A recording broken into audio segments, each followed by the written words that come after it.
Welcome everyone. We are doing the numerology and the astrology for December 9th, 2020.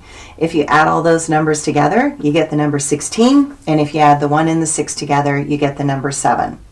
Now the number 7 wants a plan and to stick to that plan.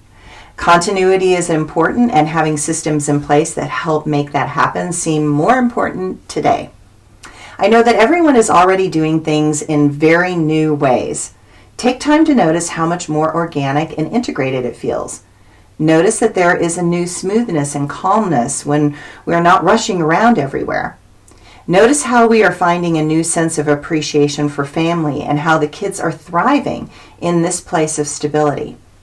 That feeling is now giving those children a place to stand that feels safe.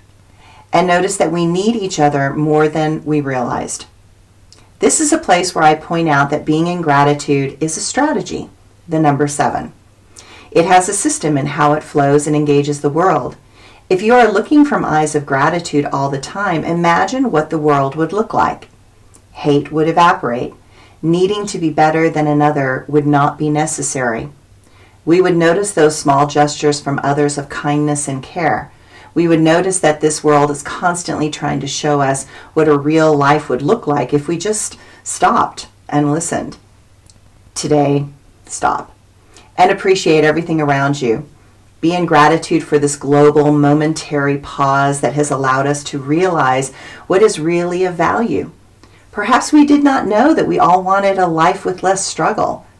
While we have exchanged one type of struggle, maybe for another, it has shown us that things can be done well and with less anxiety and stress this new way. What a miracle! What a fabulous realization! What an amazing world we could have if we were not wasting so much time and energy to get to and from work. Life could be enjoyed, relished, cherished, and embodied in a deeper way if we are not under constant stress. I think the pandemic might be the greatest global shift of priorities that any of us have ever seen, and that seems to be a very good thing. The astrology today. Something spiritual, this way comes.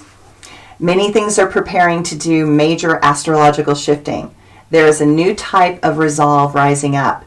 There is something massive moving within the consciousness of humanity. We can all feel it, and it feels wonderful. This does not mean that we are out of the woods or that this pandemic is not going to kill lots more people. It does mean that we are learning a lesson of priorities and patience. We are learning lessons of respect and honoring the needs of others. We are learning to pay attention to what others need, not just ourselves. I am personally excited about this time. I am proud of how fast we have moved and how far we have moved. I'm excited to see what will emerge as we move further ahead. The Sun and Neptune square, and so expect detours in the dance of completion for the next few days. The direct route is not going to happen the way we expect, but a few surprises are necessary to keep us awake and on our toes. It might feel a bit chaotic and draining, but that is just what the stars are preparing for us to leap into the new realities. There is something spiritual calling to us. It is not spiritual in the classic sense, but as a pathway of metaphysical consciousness progression. We are finding doorways to our creative self. It is clear that there are places that we are going to have to confront in our life. Whose life is this anyway? Are we still living out a life based on the expectations of our ego or our parents? What kind of life do we really want?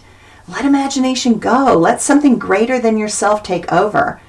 As we move into Aquarius, this new age is going to require us to inhabit a more spiritually progressive truth. And the truth is that it is up to us to make all the changes necessary. We cannot let distractions or those in power take away the truth that is clearly saying, it is time. It is time to change. It is time to make a new reality. It is time to consider nature and what type of world we want to live in. It is time to stop the lies. It is time to embrace certainty.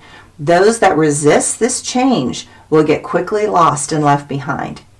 Air, Aquarius, moves much faster than Earth, Capricorn. After all, No one can stop the wind. Oh, some may try, but they will fail. Mercury semi-squares to Jupiter, and that will lead us in the direction that will give us the information necessary to have a handle of what comes next, what is around the corner, and where we ultimately want to go. Okay, at this point I didn't have a quote today because I've been so verbose in some other areas, so we're going to do the blog. Let's talk about the crown chakra for a moment. It is called the crown chakra because visually, for those that can see, it appears as a 1,000-petaled lotus or as a crown of light. Now, while everyone has a crown chakra, some do not have it fully activated, so it is less bright or visible. What allows that crown chakra to activate and fully connect you to the divine? That is a great question, and the answer is compassionate humility. Energy needs to move up through the chakras. So the first chakra, life force energy, needs to be allowed to move through, especially anger. Dark emotions need to be embraced and loved, and that allows the energy to move up to the next chakra, the second chakra, passion. Passion needs to be embraced, and from embracing passion, we learn to hold more joy in our body. Without passion, life would be very boring. Without passion, all creative expression would have no depth. Passion heats our blood and allows us to reach past our fears and into that creative level of expression.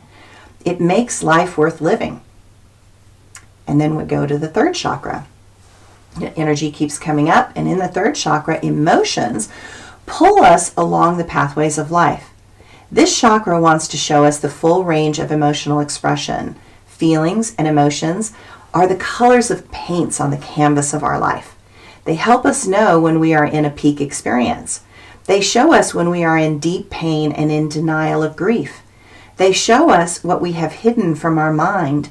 But when we embrace what we feel and allow it to be transient and do not attach to those emotions, they flow, form, create, and express in wondrous ways. And when you allow the emotion to keep going up the chakras, it hits the fourth chakra, the heart chakra. And this chakra is the seat of love and the place where hopefully our soul is centered. Love connects the heavier and darker chakras with the lighter and more effervescent chakras.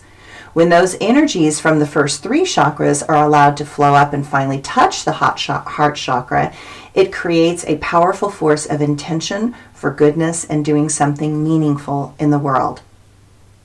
And then it moves to the fifth chakra.